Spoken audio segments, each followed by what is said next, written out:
Yo, what's good, everybody? Welcome back to Elders Boxing. We're back again. You know what I'm saying? We got this weekend recap. You know what I'm saying? We're going to cover the fights over the weekend. We got some news and notes from last week. You know what I'm saying? We got a lot of stuff to cover. A lot of events getting announced, a lot of fight dates, and all that stuff. So we're going to tap into everything. Before I get into that, I want to salute everybody coming through the building. Make sure you guys hit the like button, subscribe. All right. You can follow me on my social media, scroll across the bottom, Twitter, Instagram. Tap into the website, ldoesboxing.com. All right, we'll get it moving.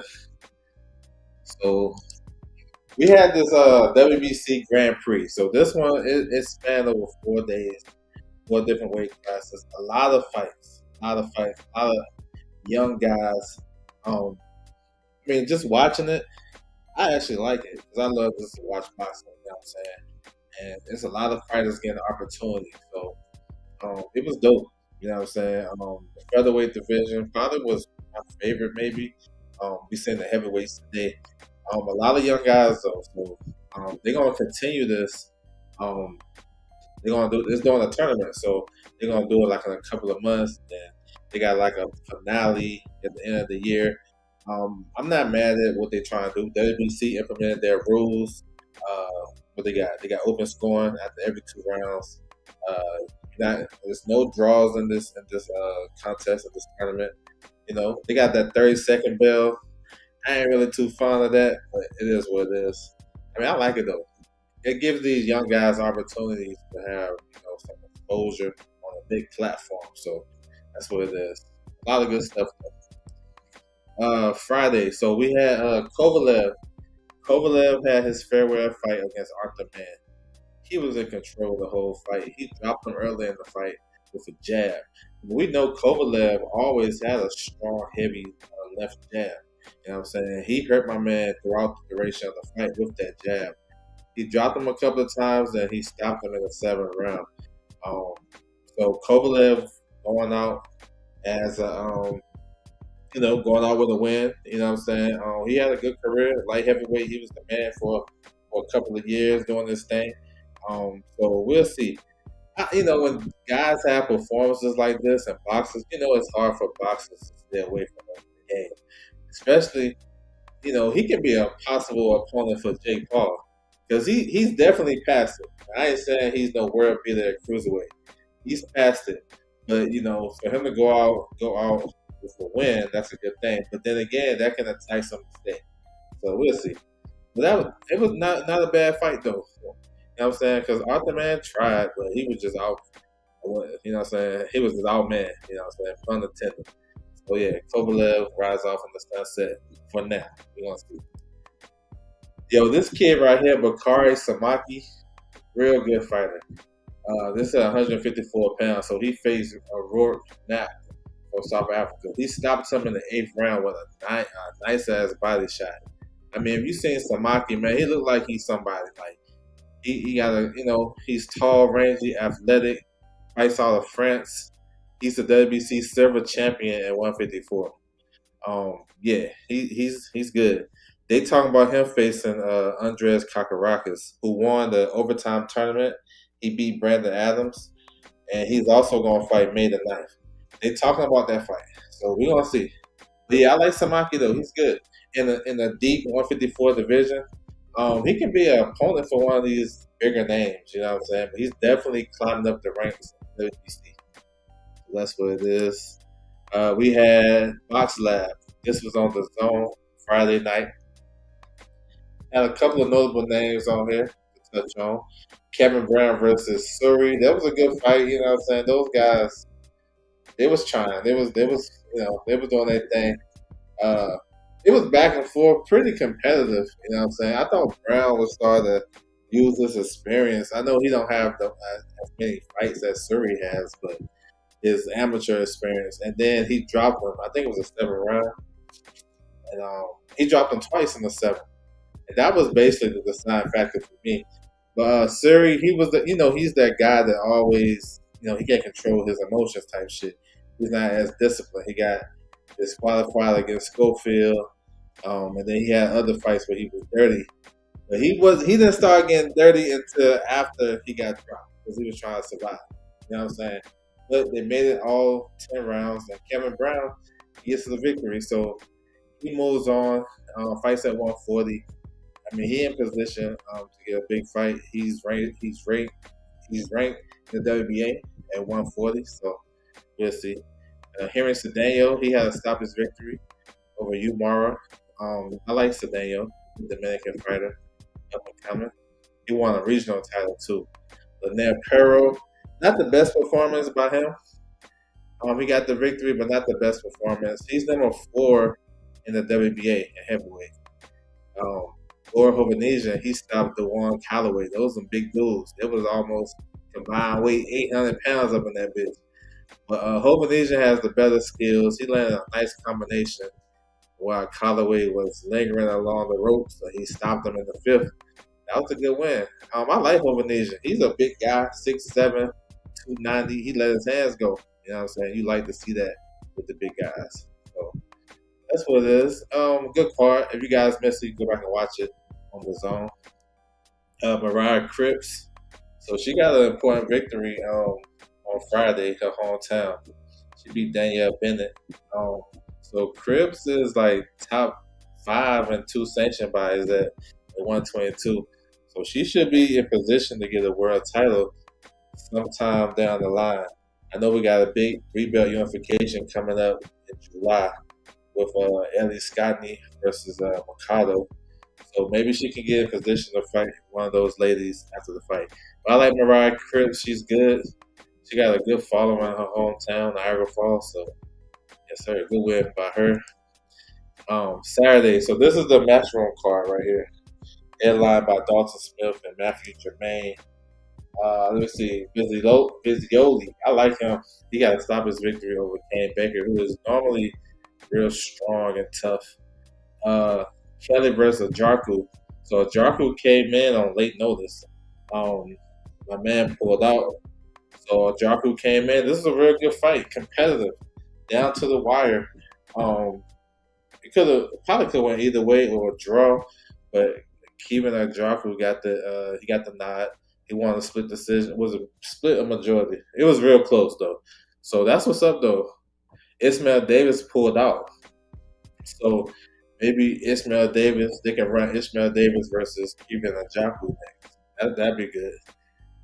Josh Pally coming off the loss to Shakur Stevenson. He was right back in the ring. This is his first fight under the matchroom banner. He looked good. You know what I'm saying? The opponent undefeated, but he won much. Good win for him. You know what I'm saying? To get back in the win column. But he looked good. I like what he was doing, going to the body, and he was actually letting his hands go. So that's a good win. Joshua Pally can fight at 135. He said he can go to 130. And some fights for him in both divisions. So we'll see. I like him though. Pally can fight. You know what I'm saying? I know he's gonna get a lot of heat because he fought Shakur. A lot of people don't fuck with Shakur like that, so you gotta turn him down.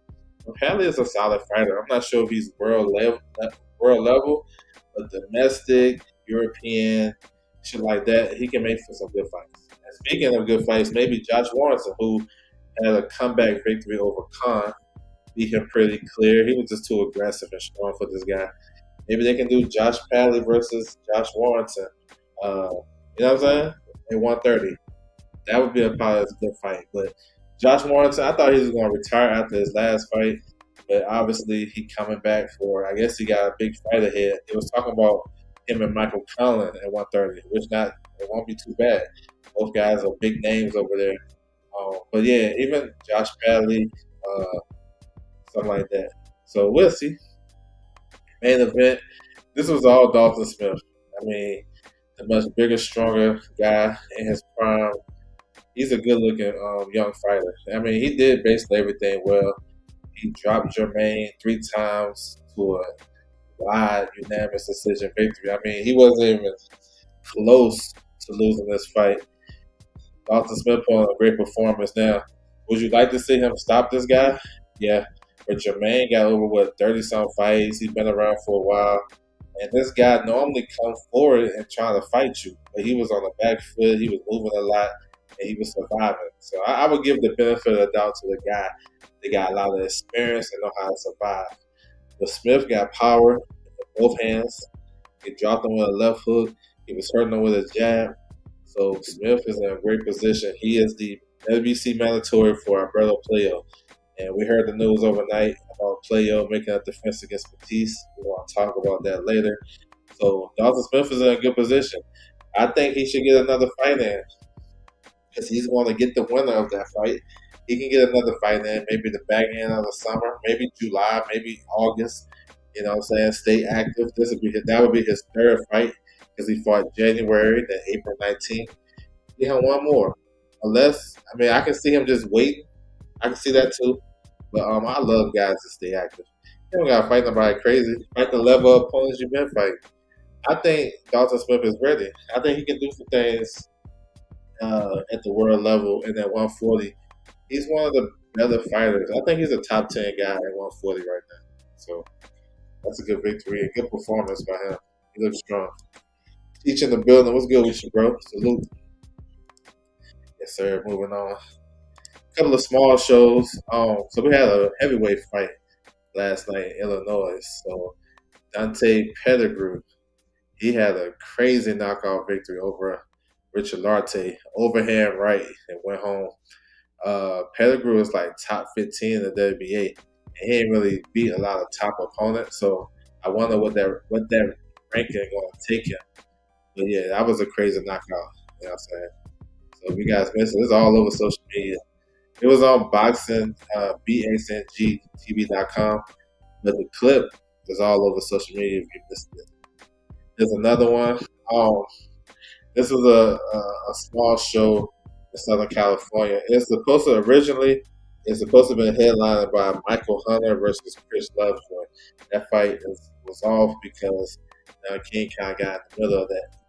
But Granacita, he got a victory over the veteran Aston Paletta. He stopped him. Israel Mercado, that's Tito's uncle. He had a victory too. So it was like a local show.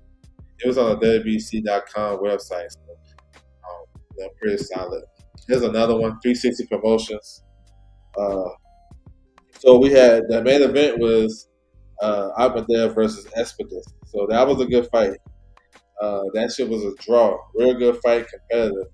Espadis is a guy that's been around for a while, right? He fought Xander, he fought a lot of other guys. He got 6 losses. This was a fight that Ahmadiev was supposed to win. Tough, close fight. They probably can run it back. They scored the draw. That was a UFC Fight Pass last night. All right. We pushing to the Golden Boy show. Winston Lee, what's good with you, bro? Salute to you. All right, so yeah, we had the Golden Boy show last night. Fondora versus Padillo. And then Conrad versus Perez. So we're going to go up the card. Capetillo from Hawaii got the victory. Alexander Volchik had a third round stoppage victory. So yeah, it's interesting. He fought at a catch weight 180. Not sure if he's going to go up to cruiserweight or he's going to maintain his position at light heavyweight. He's still a good name. Maybe somebody will call him out. Because Volchik is still, he only lost to the best. You know what I'm saying? So we'll see. Castellanos, pro debut, had a knockout victory. Joshua Edwards, he had second round knockout? Yeah. Young, Olympian, heavyweight prospect, you know what I'm saying, making his pro debut. Edwards look good, you know what I'm saying? Keep him busy. I like when these prospects be busy. So hopefully he can get back on another Golden Boy card or just another card just to stay active. Jorge Chavez had a victory over Douglas. Irate. So Irate, he stepped up. This is supposed to be a step up fight for him, but he blew this dude out in the first round. So Irate, 7-0, 7 KOs. They might have to step him up for real. Like, get him a guy that can go some rounds. He's a tall, rangy guy. Fights at welterweight. He won a regional title. I like him though. He's explosive. He's fun to watch. But 7-0, they probably can step him up. Yeah, because he blowing through these dudes. I don't think he made it to the third round in 7 fights. So that tells me that he fought like 5 times last year. That tells me they got to step up the competition for sure. Definitely got to step it up. D-Lo in the building. What's good with you, bro? Salute to you. Adelaide versus Rodrigo. That was a good fight. Rodrigo got some pop. You know what I'm saying? He's tough and strong. Adelaide is one of those Uzbekistan fighters that's real good. Had a good amateur background, so he got the decision victory. It was a fun fight. Good fight. Tristan Caltrue versus Phyllis Villara. Villara, he's a veteran, and I want to say he probably won this fight, man. Tristan didn't really look that good in this fight. He wasn't using his height. He wasn't using his jab, and he let the old crafty man, get to him. So it was a close fight to me. The one scorecard was like 99-91. That is nasty work.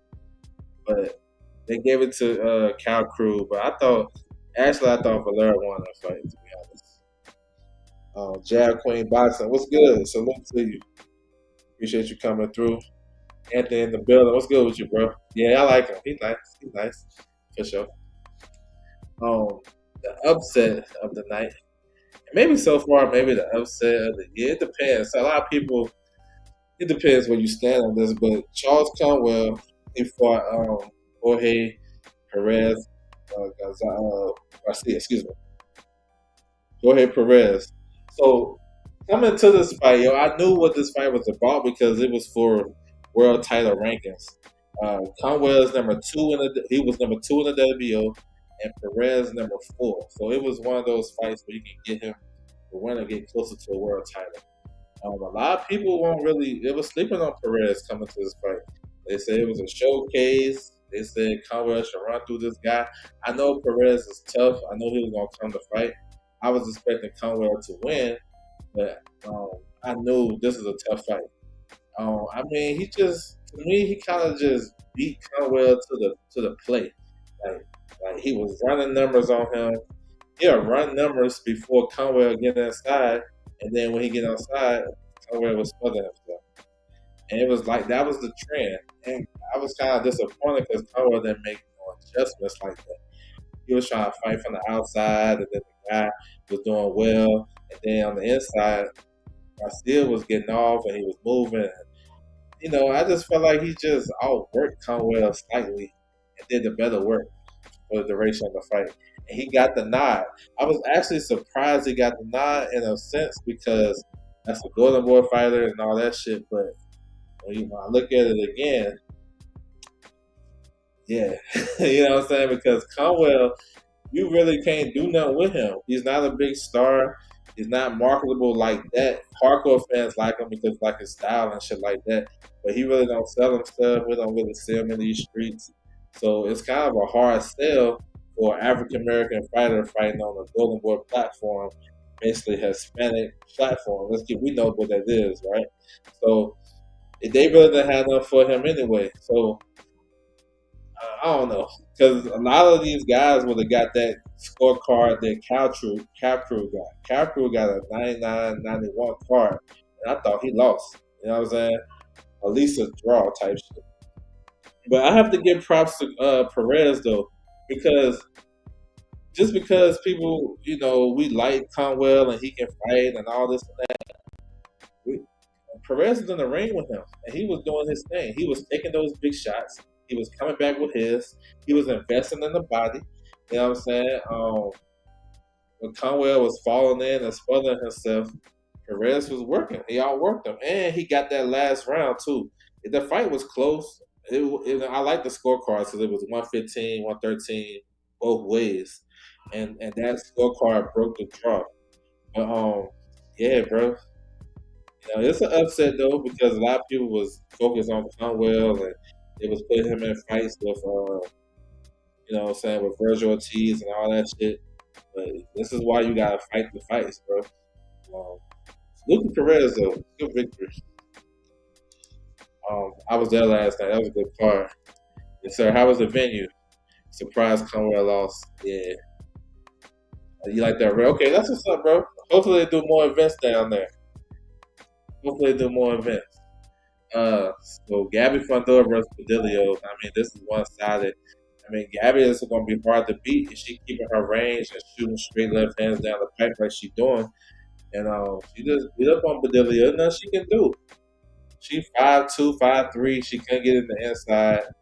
And when you try, you get some heat. You know what I'm saying? Gabby can punch for her size and her height. She got so much leverage. I mean, it was just she top 10 pound for pound women's fighter, maybe top 5 depending on where you want to put her. And she's young, coming to her own, getting her swag and stuff like that. Undisputed champion. She stopped old girl with a straight left hand down the pipe, 7th round. And she basically, quit. It is what it is. I think that was a writing on the wall. So not really mad at that. But Fundora is like that. She like that. Now, what's next for her? She talking about going down to 108. I know if you heard the telecast, they said she's going up to one. They're going to go up to go. That she's moving up. She's actually planning on going down to 108 pounds. Um, Either one, it's not like it's a big name in those divisions, right? You know what I'm saying? For me, that follow women's boxing, 108 is not like a lot of big names, but I think 108 has better fights for her than 115 right now, in my opinion. If you go down to 108 pounds, she got a unified champion there already, Evelyn Bermudez. She got the WBO and IBF. That's a good fight. But Costa Valley can fight her at 108 pounds. She's a 2 division champion at 105 and 108. That's a possible fight. You have Jessica Plata, who is coming back. You know what I'm saying? I think she had a birth, but she's coming back. She had to vacate her title. She was unified champion, so she's gonna come back and fight for the WBC. It's a new champion. I think Warvarez is a WBC champion at 108. So those are possibilities. And then you have a WBA champion, Sarah Bailey, who fights out of Canada. All these ladies from 108 pounds all the way up to 100 and even 100. I won't even say 122 pounds. They're gonna be at a disadvantage because all these ladies are short. The only tall one is probably Sharita Metcalf, who fights at 118 pounds. She's the IBF champion. She's 5'7", so she's still shorter than Fundora. So we're gonna see. But I like her though. She's nice. If she can get some big name opponents, like she gotta fight Yo Valley. That's a big name. That's a big name opponent. Marlena Sparza is a big name opponent. Other than that, there's not a lot of big names. So we're gonna see. Surprised about Conwell too. Yeah. That's what I'm saying. I gotta give Perez his props for real, because Perez was doing a lot of things. He showed a good beard. He was active. He won't let Conway take the play away from him. He was landing combinations on Conwell before he even got to him, and then Conwell was smothering himself, and then he was out working him, and salute to him, bro. You know what I'm saying? And that's why I say, Green, like, inactivity pays wonders, yo. I mean, being active pays wonders. And even Conwell been active with Golden Boy. I'm not saying that. I'm just talking about a guy like Perez. So Perez, people don't know this, but Top Rank was trying to get him an opportunity to face Xander Zayas. He fought on 2 Top Rank shows last year. He had like an early first round knockout. He fought on 3 shows. And then he was supposed to fight. He fought on Munguia's undercard in December. He had an early knockout. I think that was like the fight, the same card Kid Kansas got knocked out in. I want to say that was one of Navarrete's fights. I'm not sure. Can't remember. But they was looking at him as a possible opponent for Xander. And Golden Boy picked him for Conwell. So yeah, man, Perez. Listen, I would say his name is in the hat for the homecoming fight for Virgil Ortiz, who's been planning a homecoming fight for him in Dallas later this summer. Perez's name is in the hat. He might be the leading candidate. You know what I'm saying? I know Golden Boy trying to step Virgil down just a step back because he had 2 real hard fights back to back. I get it. Perez, that might be a hard fight too, but he's solid enough, and he got a great win under his belt that hey, maybe the fans will look out for him. So yeah, man, that's what happens in boxing. That's good though. It 154 is a good division, and when people say that, they only talk about the top guys, right? Let's look all the way down the list. You got guys like nobody was checking for Perez, and he can beat. They had Conwell top five, top 10 at least. He can beat a guy like that. It's probably some more guys at 54 that can do the same thing. So that's what it is. Brown in the building. What's good with you, bro? Yes, sir. He sure did. Put himself in a great position. We'll go back to face the likes of Estrada to Fandora. Um, yeah, man. Salute to her. She fought. She just beat Marlon Esparza on the Williams Zepeda undercard. She went up to 112 to fight Esparza. So she was there last night. Maybe she can entice Fandora to drop down to 108 pounds. I don't know, but yeah, that's she'll fight anybody. That's what's up. Yeah, Virgil, yeah, give him give him a hometown fight. I mean, Perez, that's a good one. I even said maybe even Brandon Adams, something like that. But yeah, he can get that because there's no champions available right now for him anyway.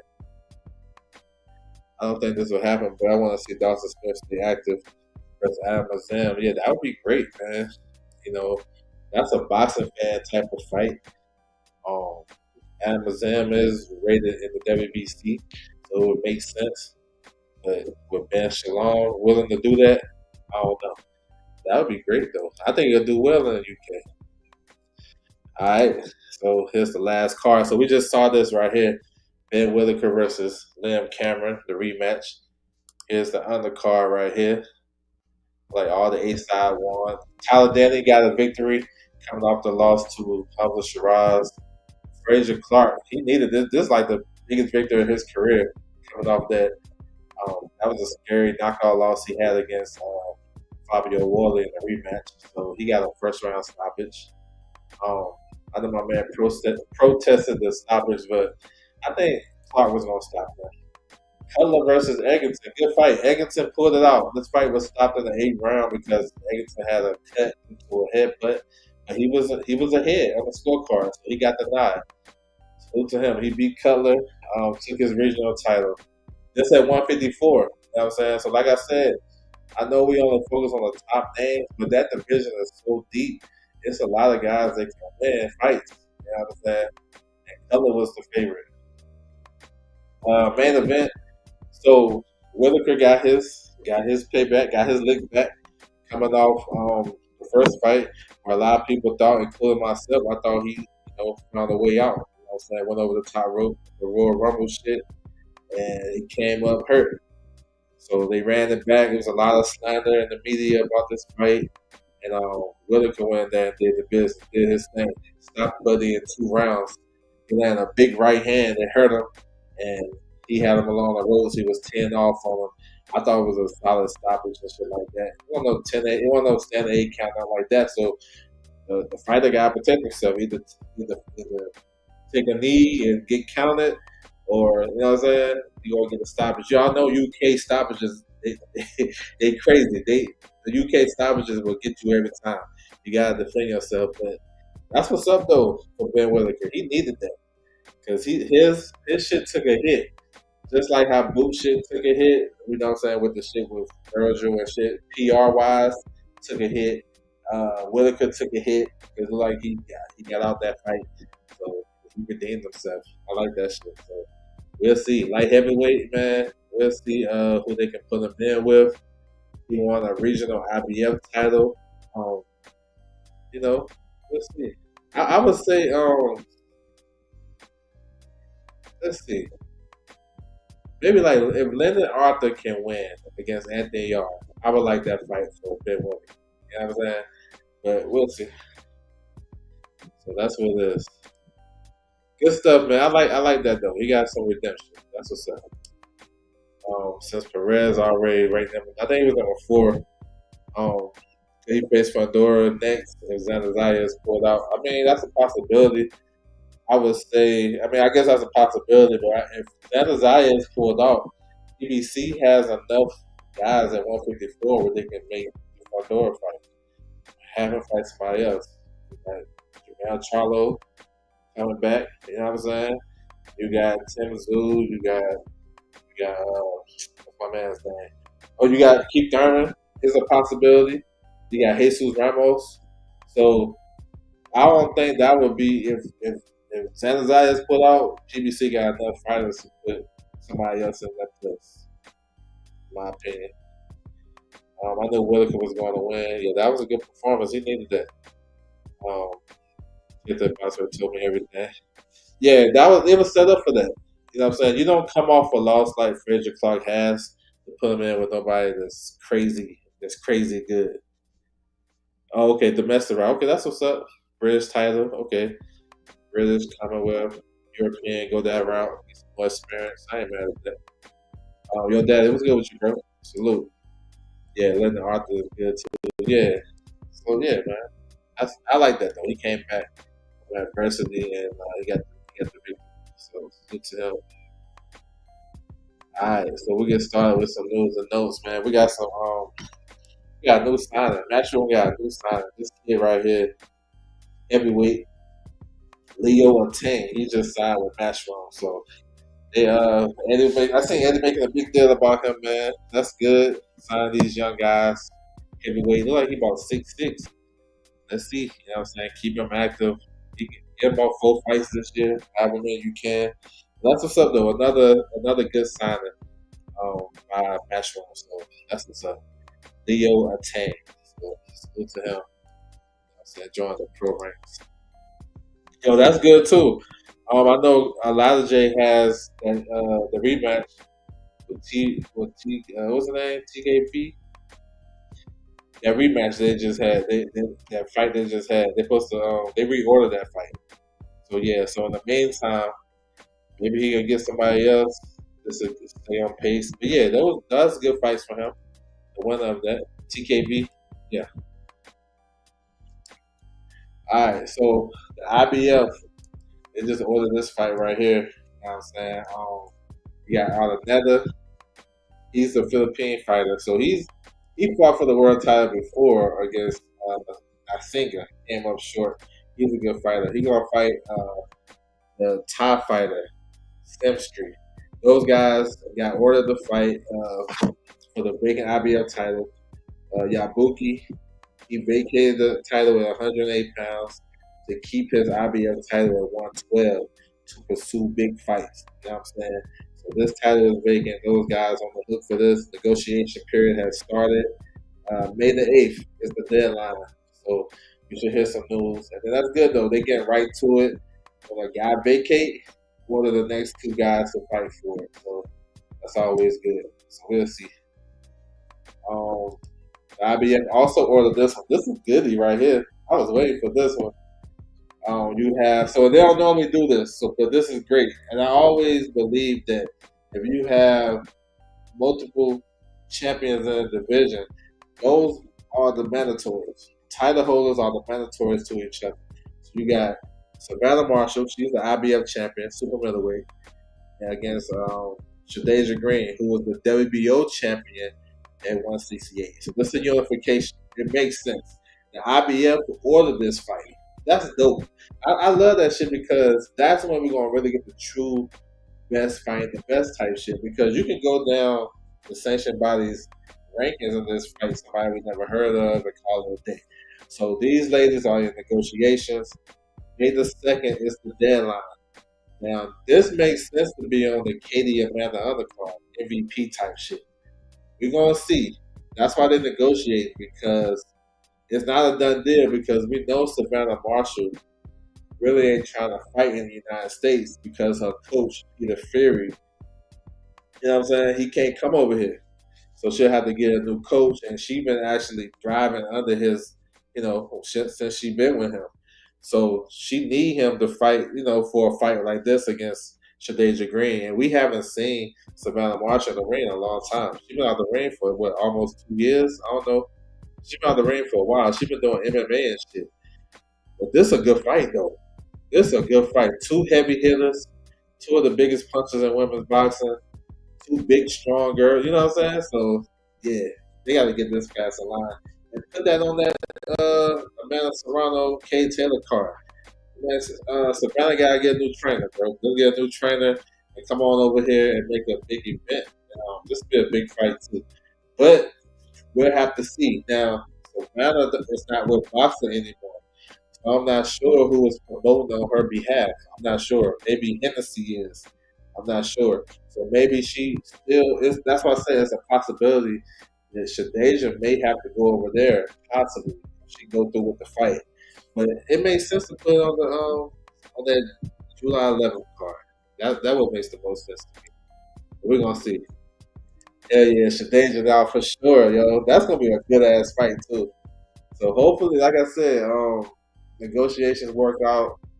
If Savannah gotta get a new trainer, get a new trainer. You got enough time. You know what I'm saying? Get a new trainer. Come on over here and fight Shadeja in that big ass card. All women's card. It would just be like a cherry on top. Because that card is already fire without these ladies. Now add them on there, even better. So let's get it for sure. All right, IBF ain't done. They ordered Philip Herkovich versus Frank Sanchez. So there's a little confusion with this, right? Because Shazor is the mandatory. He's number two. So we know Dubois, IBF champion, he in deep negotiations to run it back with Usyk, undisputed. And all fans, us as fans, we want to see that fight over a Shazor fight. So I get it. This one's for the number one spot. So um, we know Kirkovic is coming off a real tough victory over JoJo. It's a real good fight. So he's back in position. And then Frank Sanchez, he had a little run-out fight in Mexico. I think he fought on the Williams Zepeda card. Or it may have been a card before that. I can't remember. But he fought in Mexico. He had an early stoppage victory. Not a bad fight. Both guys are solid names in the heavyweight division. They both suffered defeats last year. Herkovic, he got stopped by Dubois. Frank Sanchez got stopped by Jake Caballero. So them fighting, it's still good. Keep the division rolling. You know what I'm saying? And these are two solid names that we know of. It's been a pretty solid fight. Maybe they can put on one of these. Look, if they're gonna do Usyk and Dubois in July, let's put this on this undercard. You know what I'm saying? Let's support that card. It'll be a good fight too. All right, IBF on the. They've been ordering a lot of fights. He said, Frank look old. I know, right? In that picture, he do. He do. And they still got him listed like 31 and shit. All right, so this is the IBF mandatory. They have a purse bid coming up next week, April 22nd. At the top, you got Yasusu Olava. He's a Italian-based fighter.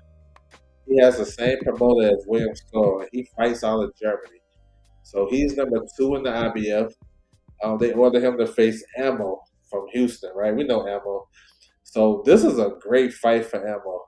The winner becomes the IBF mandatory for Janibek. And this is good because I think this is a fight Ammo can win. Ammo looked good in his last fight against Volney. That was a tough fight. He got some good rounds in that fight because Volney ain't no easy win. And I thought he won the fight. It was close. It was getting tight late. I thought Ammo learned a lot from that. He's 4-0 after losing to Uncle Shiraz, right? Came up short in that fight, but he won two in a row. Now, this is a good fight for him. So if he wins, he becomes the mandatory to fight for a world title, two world titles against Jennifer. So we'll see. That would be an easy fight to me too. Yeah, keep heavyweight moving forward while it's popping. Now for sure, those guys underneath can just fight each other. That's with every division though. Just continue to fight each other. So we should hear something. What Tuesday, the 22nd? We should hear something about that. So when you guys see that on your timeline, you already know what time it is. We'll see. Now, where I think this fight makes sense at, shoot, maybe they can do it on that Shakur card. I don't know. That card they just announced with Berlanga and all them. Or maybe I don't know how they can do this. Put this on Bam's undercard. Bam supposed to come back in July, maybe in Texas too. Ammo is from Texas. We'll see. Yeah, it's a good fight for Ammo. All right, so these guys is working on a deal. So Mark Macedo versus Rocky Hernandez. I spoke on this last week, but they got another extension. So they got two extensions. They're supposed to do April the 8th. Got pushed back to the 15th. Then it got pushed back to the 22nd. From my understanding, they try to do this fight on Bam's on the card too, which is a good fight. Hernandez and Maxeyo is a good fight. You know what I'm saying? It's at 130 pounds. One of them becomes the mandatory for Shockey Foster. All right? Shockey Foster already stopped Rocky Hernandez. Classic. He had to come from behind to get that fight. Mark Marcelo is a former world champion, beat Mr. Gary Russell at featherweight. Then he lost to Figueroa, lost his title on scales. Then he lost to Figueroa, and then he moved up to 130. You know what I'm saying? So this is a good fight. Hopefully, get it passed. You know what I'm saying? Get it because it's not to me. This not like a big time money fight. This is a good undercard fight if it's gonna go on PBC. Marcelo is with PBC, or it's gonna go on Matchroom. I would say put it on Bam's card. Yo, let's get it. This is a good fight. It should. I don't know what they're trying to work out. Maybe they extended it because they're not ready to announce it because they're waiting on Bam. So we'll see. All right, so we got a new trainer alert. So Alicia Baumgartner is trained with Derek James out of Texas, Dallas, Texas. So that's what's up, though. You know, Alicia Baumgartner is one of the best skilled fighters in women's boxing. He's coming back July the 11th versus Jennifer Miranda. She was signed with MVP. Got a new trainer. You know Derek James on his A game. He's one of the best. You know what I'm saying?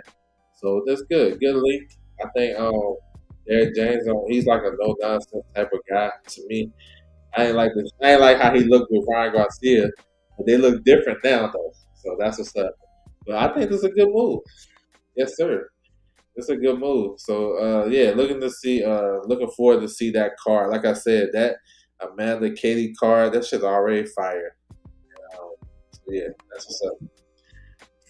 All right, so we have a WBC final eliminator.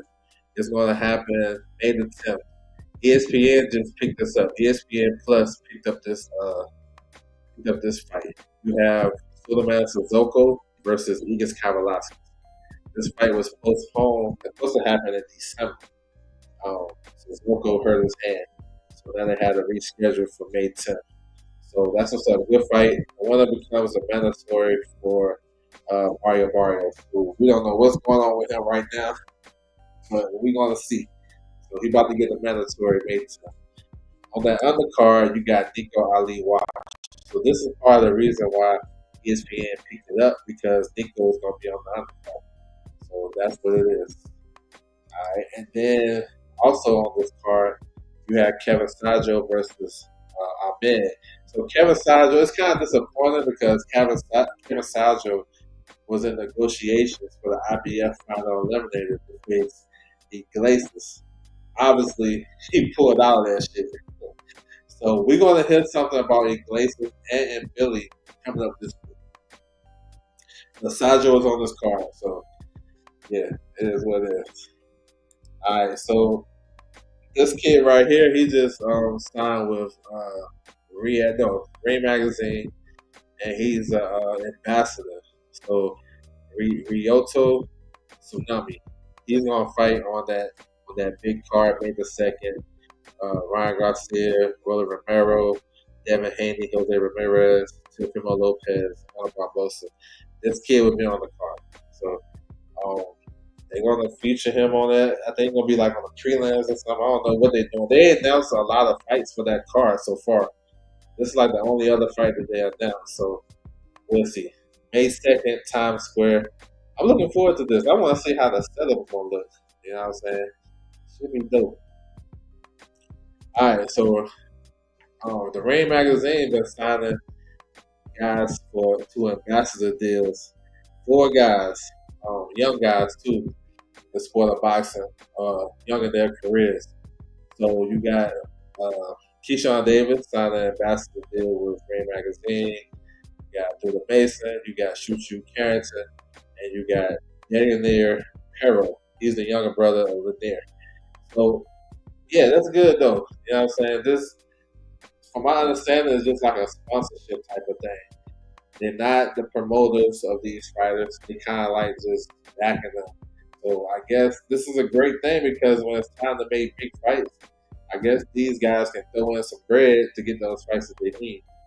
So I'm looking forward to it. You know, Keyshawn will be back. We're gonna talk about his next fight, him and Abdullah Mason. Shushu is looking to. This is good. This is out of these four guys. I think it's probably more helpful for Shushu because he's trying to get a world title fight down the line, and he's talking about getting Nick Ball. These guys maybe can facilitate. You feel me? So we're gonna see. So that's what's up, though. I know. It depends on what side you're on when you talk about this topic because some people don't like Turkey, right? It's not good for the sport. When other fighters sign or work with Turkey, they gotta kneel down and kiss the ring. But it depends on who the favorite fighter is. If your favorite fighter sign with them, it might be good to go. I don't know. For me, if it's just gonna make these guys have better opportunities for big fights, I don't care who they sign with. You know what I'm saying? That's just how I'm focused. Cause I'm not I'm not really tapped in with one particular fighter where I have to, what I'm saying, go in for them or go in for their opposition. I just like whatever I can get. If I can get a big fight, if I can watch it, I'm good with it. So we'll see. Good moves by all these guys is going to lead to bigger shit. And a lot of those guys got fights coming up, so that's what's up. Hero is fighting May the 9th. He's fighting on the MVP show. You know what I'm saying? So, good shit. Live sports betting in the building. What's good with you? Salute to you. I need an answer for it. What's good? The main event. I think it's Berlanga. But really, do it really matter though? Because can we see Shakur fight on the card? If we can, I'm good. I got a different perspective because I don't be sitting out here arguing about Shakur, Devin, Tank, Nefimo, none of those shits, right? So I don't have to go and nobody's lying den and you know what I'm saying and fight for my favorite fighter or talking points. My whole thing is I can see them fight. Oh shit, they on the same card. Bet I'm watching. Too easy. I don't care. You don't gotta tell me that ring walks. I'm already tapped in. I'm gonna watch the whole card. So it's really not a big deal to me who is the main event because I'm watching that shit anyway. You know what I'm saying? And if you tell me I can't watch it because he's not the main event, in some way I gotta do something special to. I gotta go outside and hold a satellite on my head so I can watch it. There's an issue. But I can sit there in the comfort of my crib and watch it, and he fight first or he fight last. It really don't make no difference to me because I love the sport. I don't care. I guess that's for the ones who actually have to defend whoever. That's not for me. For the win, what's good with you, bro? It don't matter to me, but I get it. Oh yeah, it don't matter. Yeah, that's what I'm saying. It don't get him no closer to the Tank fight. What gets him closer to the Tank fight if Tank wants to send him what he want to send him. That's what get him closer. You know what I'm saying? It don't hurt his brand. He making what up to $6 million. How is your brand getting hurt when you making $7 million? I don't understand it. But this day and age, this is the talking points of a lot of these content creators. And what that do is it makes it go viral because then you'll have casual. Look, people who talk about this are not casual fans. The ones who making a big deal off Shakur fighting on the undercard or Devin fighting on the undercard are guys that follow the sport every day, right? So they put that narrative out there, and we see it on our timeline. Oh shit, he fighting on the undercard. He's doing this, bro. It don't matter. Can you watch it? I can watch it. I'm good, Elder. Okay, you good. What's the problem is? But we are in this day and time where if I don't fuck with your course or whatever he do, whatever he do or don't do, I'm going at it. He don't tie his shoe correctly. If he don't hold his daughter's hand going up the damn, I don't know, when they in the playground, so whatever, you're gonna hold him accountable because you don't fuck with him. If he's on the undercard, you're gonna go crazy. It don't deter his value because we as boxing fans know who are the best two guys at 135. You know what I'm saying? It's Tank and it's Shakur. If you don't want to see that fight as a boxing fan, then that's on you. All this other shit, it don't deter. Abdullah Mason fighting one of Shakur's opponents. It don't deter from Shakur. It don't. It don't. Shakur. If Keyshawn is fighting De Los Santos, it don't affect that. That wasn't the best performance. You have to outdo the guy that had the best performance against that opponent. Uh, More Tyler ran through Buddy in 2 rounds. That's who Abdullah Mason is competing with. You know what I'm saying? Tito McCullough ran through Nakathia in 2 rounds. That's who Mason is competing with. Will Foster, he beat Del Santos. You know what I'm saying? He beat him easier than Shakur did. That's who Keyshawn is going to, you know what I'm saying? That's who he got to compare his shit with. All this shit, yo, is all about who you fuck with in the sport of boxing. If I'm rocking with this guy and you my opposition, I'm gonna go crazy on you. I'm gonna say, bro, yo, I don't like his do rag. He's this, he's that. He can't copy it. That's just how it is. That's how the content space is. You know what I'm saying? That's just how it is. We'll call a guy a duck because they don't fight next. But when they do fight, they don't go back and say, man, he didn't really duck him. It just wasn't the right time. You know what I'm saying? So it's like, this is how the game is. You know what I'm saying? This is how the game is. They ain't gonna never stop because this is in the algorithm already. You know what I'm saying? We know what to do. The big platforms are not gonna, because the big platforms are the one that's really doing this shit. When they come and be 100 with it and say this ain't a big deal, this ain't nothing. You know what I'm saying? Then everybody else won't trip. That's just how it is because a lot of people really don't follow the sport like they say they do. They just they going whatever's on their feed on Instagram, Twitter, YouTube. That's what they're gonna go after. So a lot of people don't even watch videos. They just see the title and say, "Oh shit, here he go lying again." He said this, he said that. Nobody really is chipping in all the way through. So it really don't matter. As long as I get to see that shit, bro. I watch that shit. You know what I'm saying? I'm good. Yeah, facts. Word. Hypnotize was good. So yeah, that's my thing on that shit, yo. I don't know. It's getting toxic with that shit. But I'm looking forward to this though, right here. Keyshawn versus De Los Santos, Mason versus Nakathia. Um, it's going down June the 7th, back in Norfolk. That's a big thing because Keyshawn did real good in Norfolk his last fight in November in Sleepos. Did like 10,000, had like $1 million gate. Maybe they can do a little bit better than that. I don't know. Maybe they can just sell it all again because I think that venue only got like what, 10,500, something like that. So I don't know if they can do bigger than that. You know what I'm saying? Unless they add more seats somewhere, I don't know. But as far as Keyshawn coming back home as a champion now, developing to a nice American star, I like it though. De Los Santos, now he's a good opponent, but he got some shit with him, got some drawbacks. Been out the ring for a while, coming off of injuries and all this other shit he got going on. So in that sense of the thing, some people can kind of deter from that. But what I see on tape, it's gonna be a difficult fight because De Los Santos got power and he's a good counterpuncher. You know what I'm saying? So we'll have to see where he's at with his ring activity and shit like that, his ring rust. Shakur is, I mean not Shakur, but Keyshawn is on a different type of. He's doing a different type of shit, right? You can tell his mental is different in the last couple of fights, and his performances has been coming along with that. So it should be fun. You know what I'm saying? It should be fun. It's a different type of fight than Shakur. Even though people want to compare it, that's what they're gonna do. It's a different type of fight because um, Keyshawn want to fight type shit. Like I don't think like he want to fight. Not saying Shakur don't, but he's more of a guy that's gonna go get you. And then De Los Santos, he's not gonna shy away from it because he's a good puncher and counter puncher too.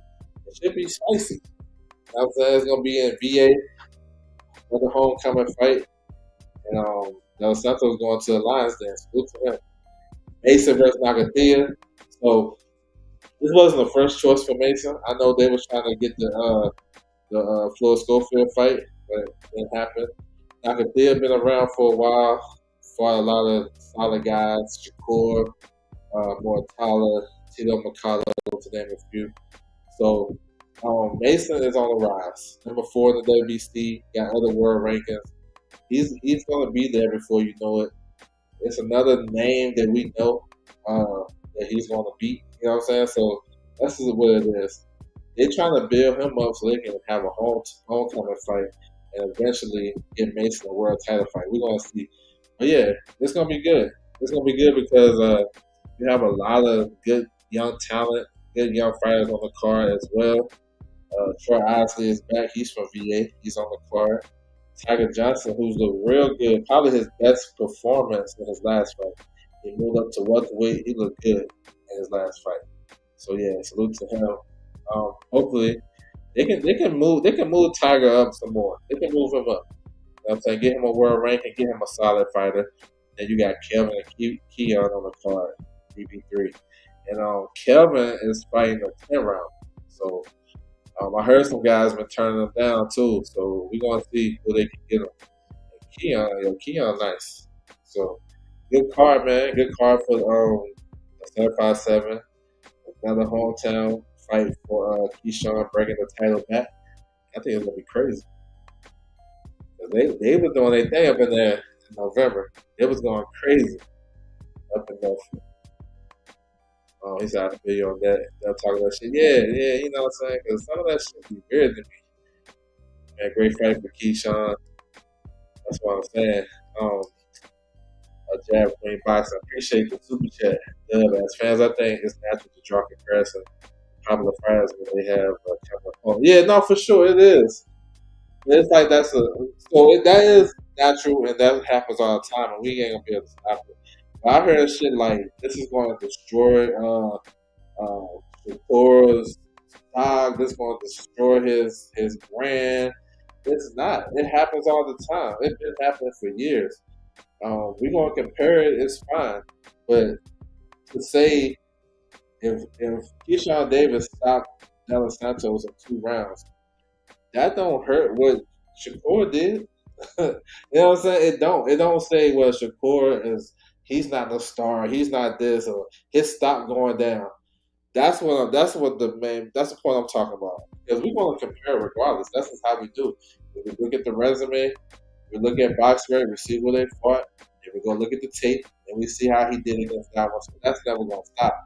But what I'm talking about is some guys just overdoing it like Shakur got to retire type shit if Keyshawn run through Buddy. Or if the Abdullah Mason stop. Like that's what I'm saying. Guys beat these guys better than Shakur did. Like Will Foster actually beat that dude better than Shakur did. He didn't have no issues with Della Santos. Lord Tyler had zero issues with what's the name? No, Tyler about to be an IBF champion if he wins. You know what I'm saying? But I get it, bro. That's all I'm saying. They be trying to act like this a death sentence if somebody beat our opponent better than I did. It happens in history a lot. It been happen. We can look at the history. We see guys going life and death. This shit popped in my head. Mike Tyson. This is life and death with So Mike Tyson fought Alex Stewart, ran through him in 1 round. Alex Stewart fights Holyfield, gave Holyfield work. They life and death. Fought George Foreman, R.I.P. to him. They went life and death. So how would Mike Tyson fight him? Mike Tyson run through him. Mike Tyson fight Holyfield, and you see what Holyfield did. So I mean, it is. I get it, though. Y'all be the main ones to be on the toxic shit. On paper, this Keyshawn, he's his opponent. I don't know about easy. That's a tough opponent. There you go. Y'all going back and forth. It's all good. Shakur said he had injuries. Yeah, I know. Yeah, he had injuries. Yeah, saw that. Had a lot of injuries. Yo, that's a good fight, yo. Tough fight for Tiger. If they can make it, I'm with it. That's a good fight. Salas is dangerous though. He's dangerous, but yeah, make it. All right, so yeah, salute to y'all coming to the building too. I appreciate it. Let me get my shit off. I appreciate it. Yes, sir. Um, so we got another card announced.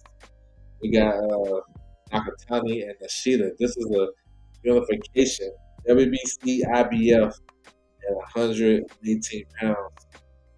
Good fight, bro. We've been waiting for Nakatani to get a unification, and yeah, this is a good one. Like boxing is so crazy because Nakatani he's been linked to Aaron Rodriguez, who was a weight class below him, and then he's linked to anyway, who was a weight class above him. In his weight class, he got three other champions. It seemed like they wasn't going having no motion to fight each other. So this one, it comes to it's a pleasant surprise because Nashida Nashida he has a IBF mandatory, Jose Reyes, who is number 3 in the IBF. He didn't win a eliminator, but his team asked for him to be the mandatory because guys in it fell out. Like they ordered him. IBF ordered Reyes to fight like 2 guys, and the fight never came to fruition. So his team was like, "Let us be the mandatory," and the IBF said, "Yeah." So instead of having that mandatory fight, we're gonna get a unification June the 8th. So that's a big weekend of boxing. We got Keyshawn June the 7th. I think we got something else too. I think Obataya fighting one of the days too. But nevertheless, we got like a good fight week coming up in June. So that's what's up. Undercard, here's the undercard right here. You got Tension. Tension is fighting a good Dominican fighter, Victor Santillan. That's a good fight for Tension. That's a fight Victor Santillan can win. You know what I'm saying? So Tension is like one of the biggest stars in Japan, and he's close to a big fight too. So yeah, this is gonna be on ESPN Plus, man. Another early morning card from Japan. You gotta tap into. You gotta get up and tap in. So yeah, that's what's up. Yes, sir. I love these fight announcements though. So that was type. I mean, Keyshawn. That's a point. Oh no, it's all good, bro. All good. Whether you said easiest or best or I watched the tape and I'm gonna have my own opinion. So it's all. But it is a tough fight, man. Because I think Dos Santos is tricky for anybody. He's just tricky. He's crafty. He can box. He can counter punch. He's patient. He got power. Sometimes he lunges too much and get off balance. But for the most part, he's gonna be difficult for anybody. So yeah, this announcement had me hyped. I'm trying to see Bam and Johnson unify their divisions. Now for sure, legacy wise, it would make the fight bigger when it's time for them to fight for sure. And I think they're gonna get to that point like where see I like when they clean out their divisions. That way, when they fight, it is no stone unturned. You know what I'm saying? So they good, so they can go move on. Sometimes I don't be liking when guys move up and they ain't really clean out their division, but I respect it. But as a fan, I'm like, bro, clean out your division. They ain't gonna get that guy. He's gonna be there for a while. So shit. Yeah. So eventually, we can get those super fights. Bam and John Two is a super fight. Any of these guys, Bam, Junto, and anyway, any of those three that fight, super fights. I'm here for that shit. So we got this matchroom card that they announced over the weekend. So this is June 21st. It allow you five versus Francisco Rodriguez. It's for the WBC interim title fight, interim title, at 112 pounds. Real good fight. Rodriguez has been around for a while. You know what I'm saying? He's gonna bring it. You fire. I love his performance against Sonny. He's all action, throw a lot of punches, good body punching. That's gonna be a good fight. Then you have Shabazz Masood versus Peter McGrail. This is a good one. This is at 122. This is for the IBO title. Masood had his career best performance in his last fight against Liam Davies, where he was the underdog and he was at the back. He was on the road for that fight. And Peter McGrail, he been looking good since this knockout loss a couple years ago. So this is a good fight, man. Two southpaws. This is gonna be a good fight. So yeah, and then also on the other card, this is one of the better Matchroom UK cards that they have had in a minute. that from top to bottom because Walker versus Liam Taylor is a good fight. British welterweight title fight. Conor Walker is a fun fighter at 147, real fun. You got the return of Pat Brown. He made his pro debut at cruiserweight March 28th. Had an early stoppage victory. He looked like he's gonna be a fun fighter too. So he's on the card, and you got these guys right here: Eugene versus Bolin. No, Eugene, Suleiman, and Bolin. These are young, up and coming guys that will be on the undercard. So yeah, man, it's gonna be fun. I like Allow You Five. I think Allow You Five is maybe a couple of fights away from a Dan Rodriguez fight. You feel me? Maybe he because they on the same side of the street, and if Bam can't get the big names, he might have to bring up U5. You know what I'm saying? So this is a big fight, and U5, he's the interim champion. If he keeps this belt, he becomes the mandatory for Kenshiro, who was unified at 112. So it's a lot of shit they can shake, a lot of dominoes they can drop. I'm an LDTV. What's good with you, bro? Cool. So yeah, so this is June 21st. Um, and then we seen this right, June 28th. Jake Paul and Julio Cesar Chavez Jr. and Zerto versus Dorticos. So the one I want to touch on, Zerto versus Dorticos. This is gonna be a good one. You know, it's the styles of these guys is gonna make it. This one I'm thinking about the styles. So here's the story. So Zerto is the unified champion, cruiserweight champion, WBA and WBO. He unified the belts against Chris Bell Smith in his last fight in November, showing a great performance. He boxed his ass off in that fight. So Dorticos took step aside money. He's the WBA mandatory. Took step aside money to allow that unification. Now it's his time. So when y'all hear narratives about Zerto ducking Obatalia and all that shit ain't true. That's good promotion, but it's not true. And don't fall for that shit, yo. It's easy to do your research for real. But, fans be falling for shit like that. But this is a good one. It's even better because earlier in the month, Obatalia is going to fight like June the 8th. So they're going to be on the same schedule. So the winners can fight later in the year.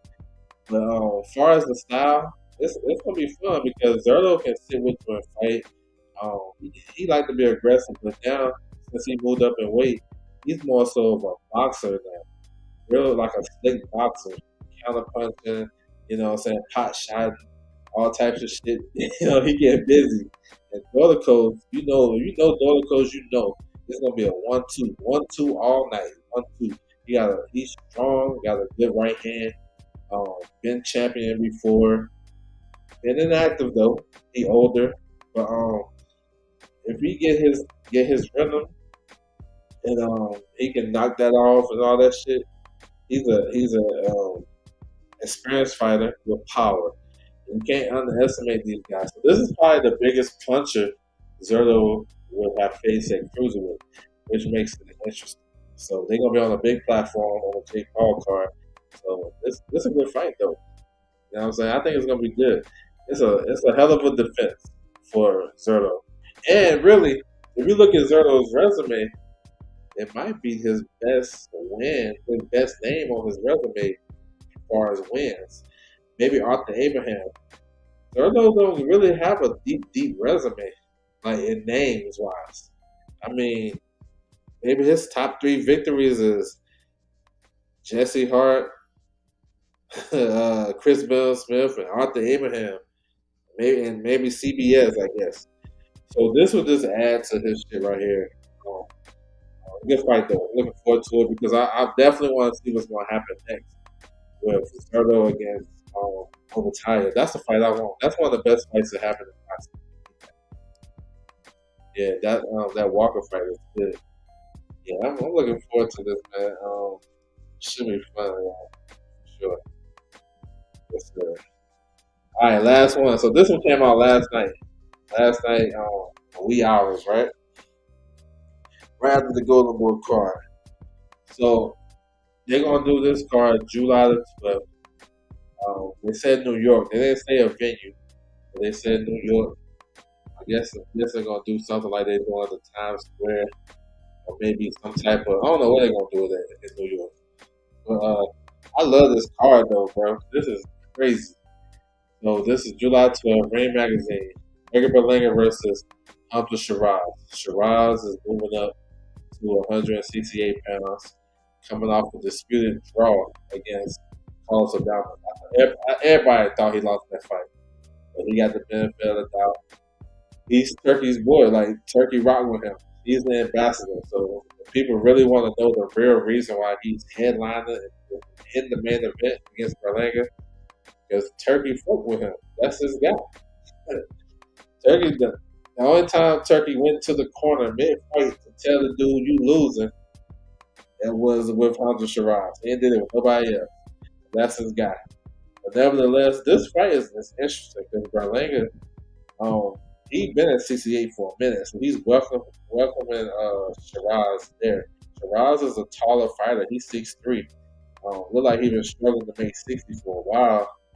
But we're going to see because we know Berlanga is a strong puncher. He actually is a good fighter, though.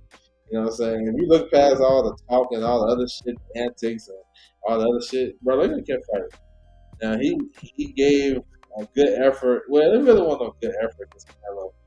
It was kind of like an entertaining one-sided fight because he was like with a bravado and shit like that, but he won't try to win that fight like that. So, but he came back March 15th, knocked out that guy, whatever. You know what I'm saying? Don't really mean nothing. That fight got him out of the matchroom fight, the matchroom deal, so he can be a free agent and get a big fight. So he's gonna make a big bag. Shiraz gonna make a big bag. So that's what it is. Of course, Stevenson versus Williams Zepeda, a fight we've been looking forward to for the longest time. One of the best fights to be made at 135 is the fight between two top five guys. You maybe top three, maybe top three or top four. Some people can have Zepeda at 3 or 4, maybe 5. Good fight, man, because the styles. Zepeda throw 80 to 90 punches around, right? The core, like to slow that pace down. They don't really, guys don't throw that many punches against Shakur because of his counter punching ability and all this shit. Got a lot of subplots to this. Shakur with his hands, how he gonna deal with that? How he gonna fight against a guy with he got hurt hands and a guy that's nonstop? What he gonna do? And then Zepeda coming off of 2 disputed fights with Tevin Farmer. I mean, he struggled in the first fight, got dropped. Maybe Tevin should have won that. The second fight was real close too because Tevin started to get busy in the back half of the fight. He had some rough rounds. Zepeda ended up getting both victories. So, in one hand, we can say where Zepeda is going to struggle with that style with a southpaw that can counterpunch. But then Shakur, if he don't have his hands together, even if he got his hands together, you got a guy in Zepeda that throw a bunch of punches and like to go to the body.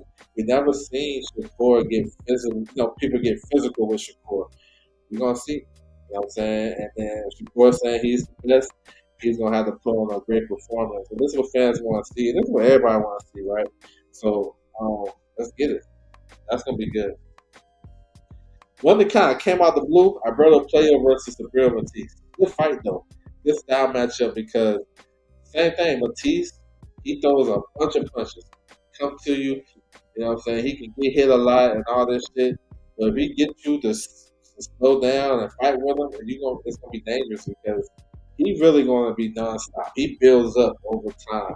And once he get that shit going down the track, it's hard to stop it. Leo is a good boxer. Good combinations. He move. He tall and rangy. He can get his jab going. I think he got solid power. Not a big puncher, but solid. And he know how to win tough, close fights. He been given the benefit of the doubt because his last 3 fights was very close. Like when he won the title versus Aitor Armadev, I thought he lost. He got the benefit of the doubt, you know what I'm saying? He beat Gary Antoine Russell. I thought that was kind of clear, but it was a tough fight. And then his last fight against Sandor Martin, I thought Sandor Martin edged that out. So, but he's able to get the benefit of the doubt in close fights. So we're gonna see. This is a crazy style matchup because Playo run his numbers, but he also can be elusive and use his leg. And yeah, that's a good fight. That's for the WBC title. So Matisse was the IBF mandatory. He gave away that position because he's about to fight for the WBC. All right. So when the rankings update, Matisse will not be the mandatory because he's going down the WBC route. So it's a chance that Hitchens versus Cambosis, and that fight should be announced this week. Um, that can be a mandatory fight. Cambosis is number 3 in the IBF at 140, and the mandatory is due per se, but it's a rule in the in the IBF where the champion can do an early mandatory, right? Do an early mandatory, and since Cambosis is the most available, the highest available contender, he can petition to the IBF to say make this a mandatory fight. This will open the door for Hitchens.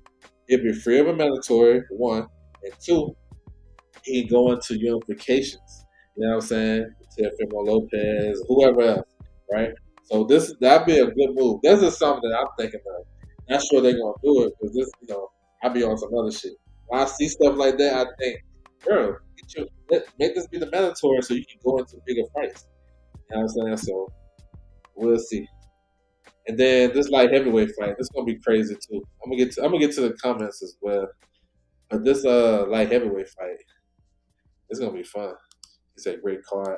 It's Matisse. If Matisse win, him and Russell could be absolute slugfest. Man, excuse me, that will be crazy.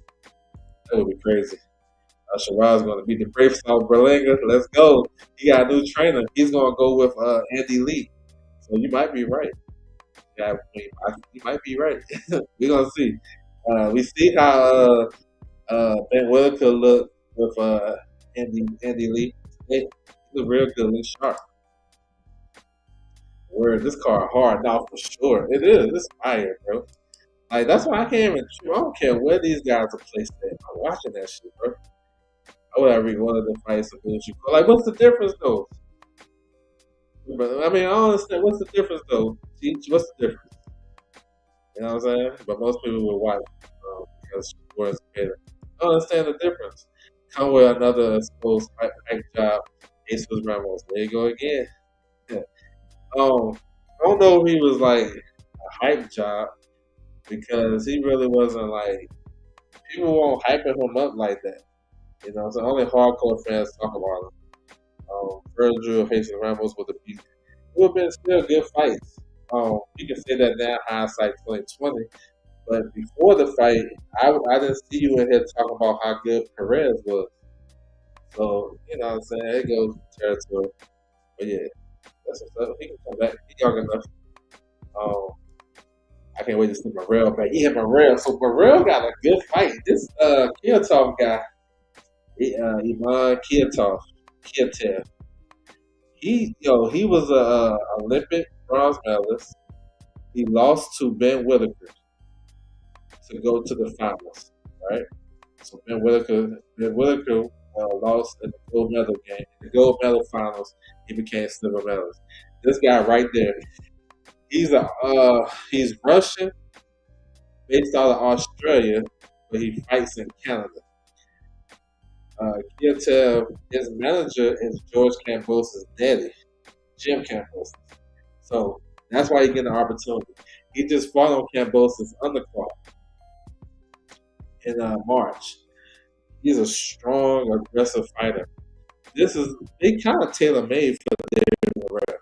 David Morrell is coming off that great performance in a loss to Benavidez. I think his stock went up too because he fought his ass off in that fight. You know what I'm saying? He was just he had those middle rounds where he didn't do a lot, and then Benavidez turned it on his ass. But Morrell is dangerous. Kiatov is dangerous. This is gonna be a great ass. That's a good ass fight. It might be the best fight on the card. Like let's give it a up because both guys let their hands go. Morrell can do it all in the ring. He want to prove himself. Yeah, this card is fire though. I ain't gonna lie. Now, Berlanga and Shiraz, I think is a good fight. For sure. The winner, this is a WBC eliminator. You know what I'm saying? So the winner is in position maybe for a Canelo fight. If Berlanga wins, maybe he gets Canelo again. I don't know. If Shiraz wins, he's definitely getting Canelo. You know what I'm saying? If Canelo can beat William Skull, beat Crawford in September, in February, then that can be Canelo and Hamza Shiraz. We know Zepeda is going to bring it. He's going to make Shakur fight. So that's why that's going to be a good one. And this is a fight where Shakur has a lot of dollars. And I know in his career, when he has to step up to the plate, he normally pass with flying colors. So a lot of his detractors probably listen that point about him all the way up from his amateur days until pro. If people down him, like he'll normally have a crazy performance or he'll rise to the occasion. So that makes that fight good. Playo and Matisse, another good style matchup because Playo, although he's tall and rangy, he let his hands go. He be letting them things go. And Matisse, that's all he do.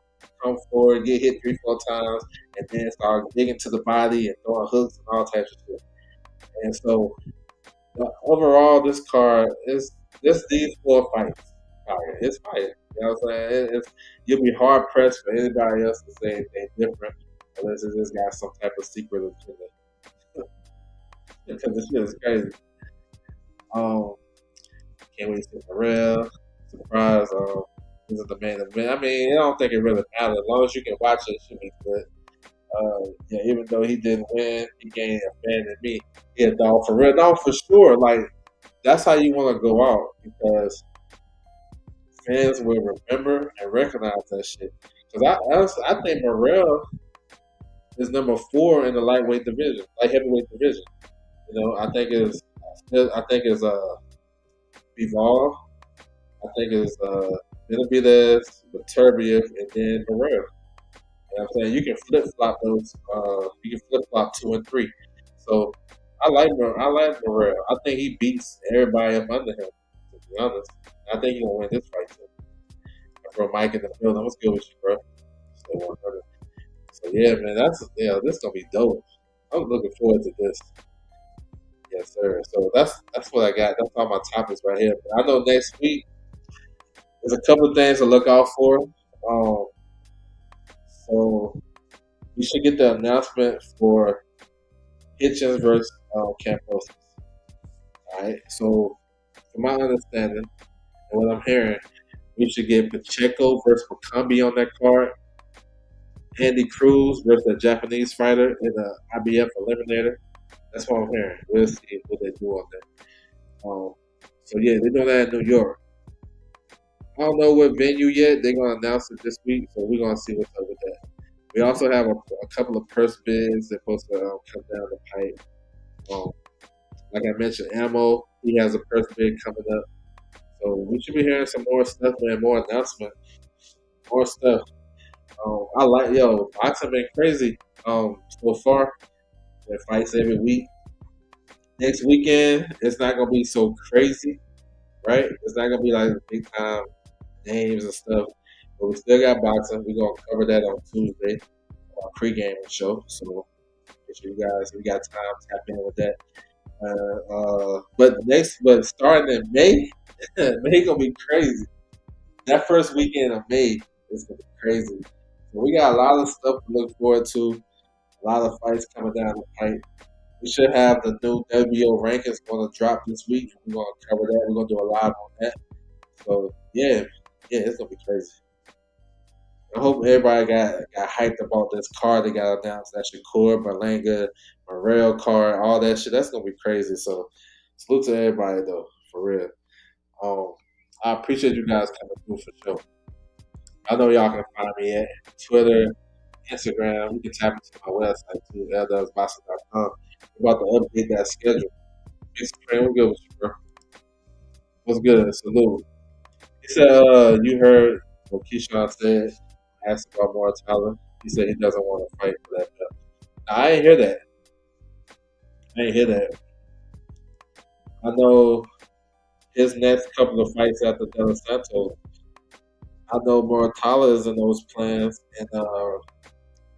and Andy Cruz, and then he going to 140. IBF, he doesn't like the rehydration clause, probably. I mean, he got the WBO. He won't even need it. He won't have to worry about the rehydration clause. He got the IBF and they unified. He don't have to do that. He said he would like to fight him, but not for the belt. I believe he doesn't want to pay the fees. Okay, that's what it is. If he still want to fight and don't want the belt, it really don't matter. If the fight happens and they don't have no belts, I'm cool with it. But unification, yeah, for sure. Um, Thank you, I appreciate you. I appreciate you for coming to the building. Thank you for the super chat. Appreciate the love. Joining into the conversation. Make sure you come back for sure. I don't think Charles Conwell was exposed. I think he underestimated Perez's durability. There you go. Give Perez some props for fighting his ass off, bro. I mean, let's give him props. We always turn down these fighters when they lose or they have bad performances because you overrated them. You know what I'm saying? It's because you've seen Conwell beat up on other guys and do this, do that. That doesn't mean he's the cream of the crop of that division. He just became the dark horse because a lot of people don't really talk about him like that. We know he's a really good fighter. That don't mean he can't lose. You know what I'm saying? Um, that don't mean he was exposed, or that don't mean other guys can't beat him. Because you gotta lace up the gloves to get in the ring, do a training camp and get in the ring. So that's just what boxing do. We'll tear our fighters down, throw them away. You know, a lot of that shit, a lot of that shit has to do with race too.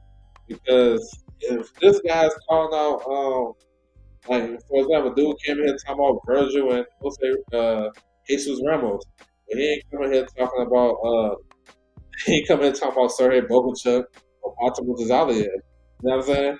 So if now he's exposed and he's this and he's that, bro, guys lose all the time.